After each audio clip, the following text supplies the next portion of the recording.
महानगरपालिका निवडणुकांची घोषणा झाली तसा कार्यकर्त्यांचा जवळपास दशकभर तुंबलेला उत्साह जणू ज्वालामुखीसारखा बाहेर आला। उमेदवारी मिळवण्याच्या मुद्द्यावरून शहरांमध्ये जे रण पेटलं त्याचे अगदी दर्जेदार दृश्य तुम्ही सगळ्यांनी बघितलीत। आता इतका आटापिटा करून उमेदवाऱ्या मिळवल्यात म्हणजे मग निवडणूक चांगलीच रंगतदार होणार अशी अपेक्षा होती ना तुमची। पण कसलं काय आणि कसलं काय, अगदी जीव जाळून मिळवलेल्या त्या उमेदवारांनी ओम फट स्वाहा करून टाकल्या। राज्यभरामध्ये हजारो उमेदवारांनी आपले अर्ज मागे घेतले आणि एक दोन नाही तर तब्बल 66 उमेदवार राज्यभरामध्ये बिनविरोध निवडून दिले। म्हणजे काय, म्हणजे आता या 66 प्रभागांमध्ये फक्त एकच उमेदवार शिल्लक राहिलाय। म्हणजे या उमेदवाराला आता प्रचारच करायला नको आणि मतदारांना आपण कुणाला मतदार करायचा याचा विचारच करायला नको, कारण त्यांना रेडीमेड नगरसेवक मिळणार आहे की नाही। सोप्पा कार्यक्रम।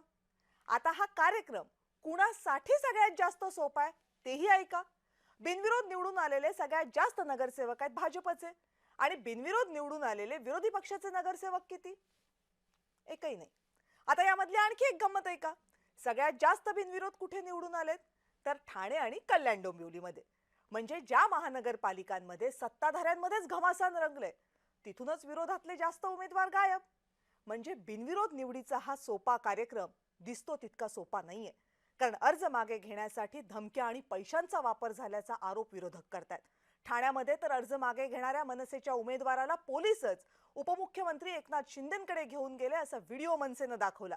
संबंधित उमेदवारानं सुद्धा आपण शिंदेंकडे गेलो हे कबूल केलं, पण माघारीचा मामला स्वखुशीचा होता असं सांगितलं।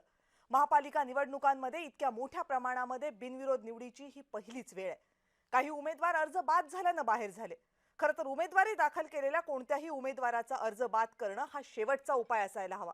कोणत्याही पक्षाचा अधिकृत उमेदवार जर अर्ज मागे घेत असेल तर त्याकडे प्रचंड गांभीर्यानं पाहायला हवं, कारण अधिकृत उमेदवार जेव्हा रिंगणामधून एकटा बाजूला होतो ना तेव्हा त्याचं उमेदवारी मागे घेणं एकट्यापुरती मर्यादित नसतं। तो त्या मतदारसंघातून एका पक्षाला संपूर्णपणे बाजूला काढतो। जेव्हा तो उमेदवार अर्ज मागे घेतो तेव्हा त्या पक्षाच्या हातामध्ये तिथं काहीही शिल्लक राहत नाही।